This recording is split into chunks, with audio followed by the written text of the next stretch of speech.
The bright studio lights of Good Morning America glowed with their usual warmth. But something about this morning felt charged.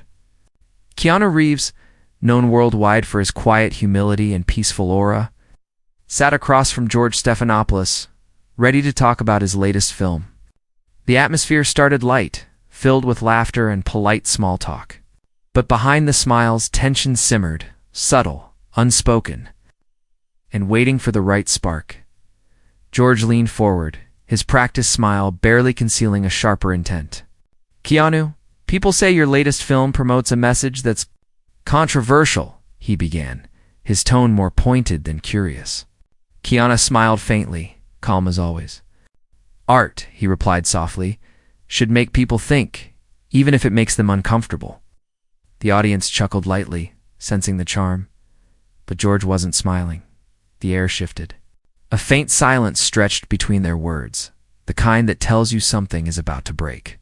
George pressed again, this time leaning into personal territory. "But don't you think Hollywood actors like you should avoid sending political messages?" The question hung in the air like a spark above gasoline. Keanu's smile faded, replaced by something steady and firm. "I think," he said, "actors are still human beings. And if humanity is part of the story, then so is truth." The crowd murmured. Some clapped. Others exchanged glances. Even through the camera's lens, you could feel the tension ripple. For a moment, the conversation teetered between civility and confrontation. George looked briefly off camera, as if waiting for a producer's cue, but none came. He looked back at Keanu and said, "That sounds idealistic, but maybe not realistic in today's climate."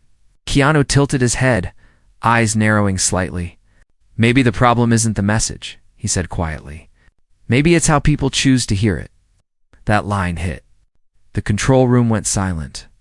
Producers froze. The atmosphere, once bright and welcoming, turned heavy, charged with the weight of something real. The audience didn't know whether to clap or hold their breath. No.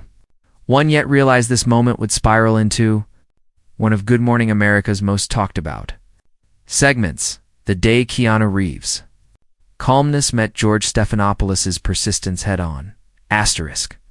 As the conversation continued, the mood inside the Good Morning America studio began to shift in subtle but unmistakable ways. What had started as a routine promotional interview now felt like a philosophical standoff. George Stephanopoulos, known for his sharp interviewing style, leaned further into the debate. "So Keanu," he said, voice firm, "are you saying you don't care how your work is interpreted, even if it divides people?" Keanu's eyes flickered with a mix of calm and conviction. "Division happens when people stop listening," he said. "I make films to start conversations, not to win arguments." His words hung in the air like smoke, gentle, but impossible to ignore. George, refusing to yield, tried again. "But don't you think that's irresponsible in today's world? We live in a time when every word has weight, every scene is dissected, every opinion becomes political." Keanu nodded slowly, his tone patient but cutting. "That's true," he said. "But maybe the responsibility isn't only on the artist. Maybe it's on all of us to think before we judge." The audience stirred again, sensing that this wasn't the kind of exchange morning television was used to airing. For the first time, George looked slightly unsettled. He shifted in his seat, realizing the interview was no longer under his control. The balance of power had tilted subtly, silently, but undeniably. Keanu's measured words carried the weight of sincerity, and the viewers could feel it. Producers exchanged nervous glances behind the cameras. Was this getting too deep for live TV? The segment clock ticked down, but the tension refused to break. And in that moment, everyone watching could feel it. Something was about to snap. Asterisk, George Stephanopoulos leaned forward, his tone growing more pointed with every question.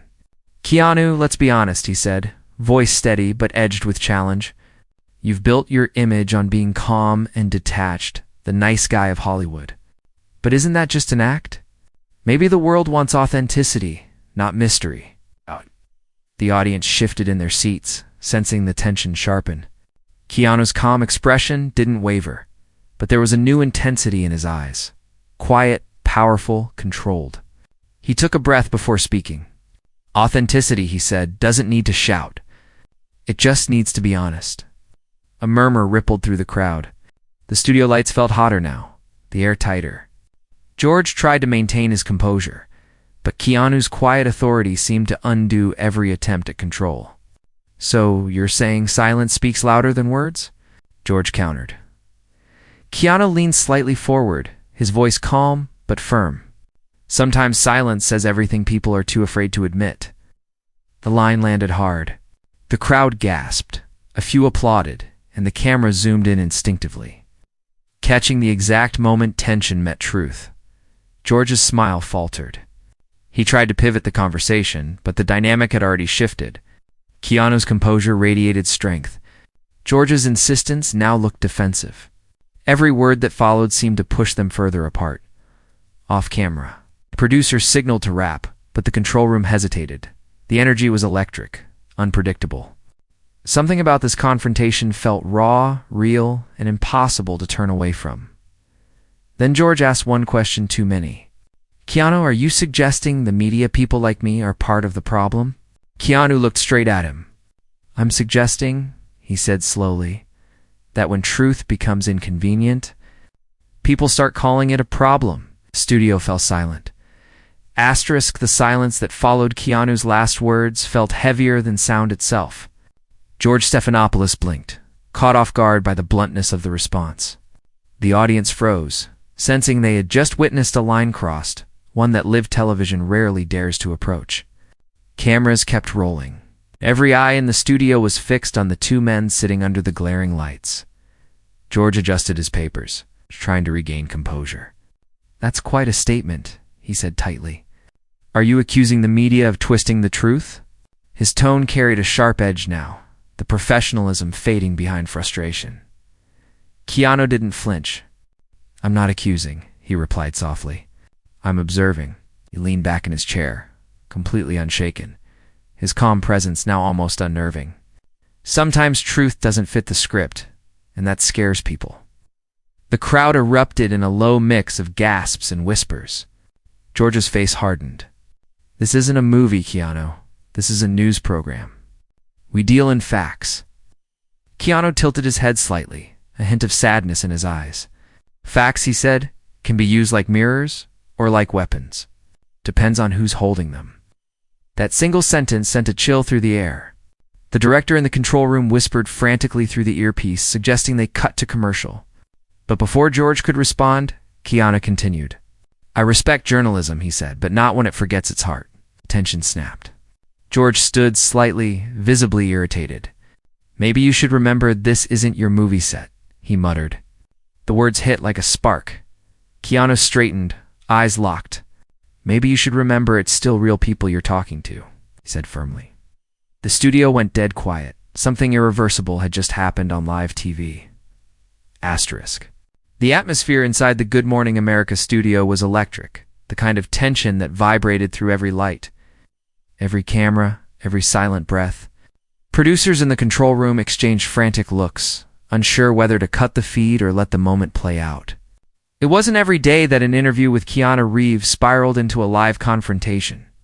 George Stephanopoulos straightened his papers again, trying to salvage the professionalism that had started slipping from his grip. Let's take a step back, he said, with a forced smile, glancing toward the cameras. But Keanu didn't respond immediately. He simply sat there, composed, eyes steady, waiting for sincerity instead of showmanship. Behind the cameras, one crew member whispered, "Keep it rolling, this is real." The audience sensed it too. The energy had shifted from entertainment to something raw, a clash between truth and control. Finally, Keanu spoke. You invited me here to talk about art, he said softly. But now it feels like we're talking about permission, what people are allowed to say. The studio audience murmured again, their reactions torn between awe and unease. George forced a laugh, trying to brush it off. Keanu, we just asked the questions people want answered. Keanu nodded. Then maybe people should start asking better questions. The audience gasped. Some clapped. Others stayed frozen. A producer's voice echoed faintly through the earpiece. "We're live. Don't cut yet." George's smile stiffened. "Maybe this isn't the right setting for a debate," he said tersely. Keanu leaned forward slightly. "Debate isn't the problem," he replied. "Fear of it is." The tension in the room was almost unbearable now. Even the studio lights seemed to hum louder, reflecting off Keanu's calm but unbreakable expression. Asterisk. Within minutes of the broadcast ending, the clip of Keanu Reeves and George Stephanopoulos' heated exchange began circulating online. It started with a few shaky screen recordings from audience members, then exploded across every social platform imaginable. Twitter, TikTok, Reddit, all flooded with the same moment. Keanu calmly telling George, "Maybe people should start asking better questions." The internet was on fire. Hashtags like hashtag Keanu on GMA and hashtag Truth Over Spin trended worldwide within an hour. Some viewers praised Keanu for standing his ground, calling him a voice of authenticity in a world obsessed with image. Others criticized him for being disrespectful on live television. The debate grew louder, fiercer, unstoppable. Clips were dissected frame by frame. Analysts uploaded reaction videos. Even news outlets that hadn't aired the interview began replaying the confrontation, each spinning their own version of what happened. The lines between reality, opinion, and performance blurred into chaos. In fan communities, discussions went beyond the argument itself. People started sharing old interviews, piecing together moments where Keanu had spoken about truth, empathy, and silence. To many, this wasn't an outburst, it was a reflection of who he'd always been. Meanwhile, ABC producers released a short statement. The exchange between George Stephanopoulos and Keanu Reeves was unplanned. Both parties have been in communication following the broadcast. The statement did little to calm the storm. By evening, millions had seen it. Memes were born. Comment sections became battlegrounds. Some demanded George apologize. Others claimed Keanu owed the network professionalism. But through the noise, one thing stood clear. Something real had broken through the polished surface of morning television. For the first time in a long time, people weren't just watching an interview. They were feeling it. Asterisk the day after the explosive Good Morning America interview. Keanu Reeves finally broke his silence, not through a press conference or a PR statement, but through a quiet, heartfelt post on his official page. No dramatic headline, no finger-pointing. Just a message written in his usual understated tone. Conversations can get heated, but I believe disagreement doesn't have to mean disrespect. Sometimes honesty is uncomfortable, but it's still necessary. Within minutes, the post went viral. Fans flooded the comments with words of support, praising his grace under pressure. "This is why we love Keanu," one user wrote. "He never fights fire with fire, just truth with calm." Others pointed out how rare it was for a celebrity to respond without defensiveness or blame. Meanwhile, reports surfaced that Good Morning America had reached out to Keanu's team for a follow-up segment, an attempt to smooth things over and address the controversy. According to insiders, Keanu politely declined, saying he wanted to let the moment breathe. In interviews that followed days later, George Stephanopoulos maintained a professional tone, acknowledging the incident but avoiding further escalation. "Keanu and I had a passionate exchange," he said. "That's what live television is, unpredictable." Yet for many viewers, Keanu's response spoke louder than any broadcast ever could. His refusal to attack or retreat turned the narrative in his favor. He became, once again, a symbol of authenticity in a media world obsessed with control. By the week's end, opinion pieces called the incident a masterclass in emotional intelligence. What began as conflict had transformed into reflection, the kind only Keanu Reeves could inspire. The clash might have ended on air, but its echo lingered far beyond the studio lights. Asterisk. What happened between Keanu Reeves and George Stephanopoulos wasn't just another viral TV moment. It was a reminder of how fragile truth can be when cameras are rolling and opinions collide. Whether you sided with Keanu's calm defiance or George's journalistic persistence, one thing became clear. Authenticity. It still has power in a world drowning in performance. Moments like these make us question, when does honesty become controversy? And when does conversation become confrontation? Keanu's silence, his composure, and his refusal to bend under pressure became more than a reaction. They became a message. If stories like this make you rethink what's real behind the spotlight, you're in the right place. Here, every narrative isn't just told. It's unfolded, exposing the emotions, the motives, and the truths hidden beneath the headlines. Hit subscribe. Share your thoughts below and join the discussion. Because sometimes what happens after the cameras stop rolling is where the real story begins. Disclaimer: this video is created purely for entertainment purposes. All characters, events, and dialogues are imaginative and dramatized. No real incidents or individuals are depicted.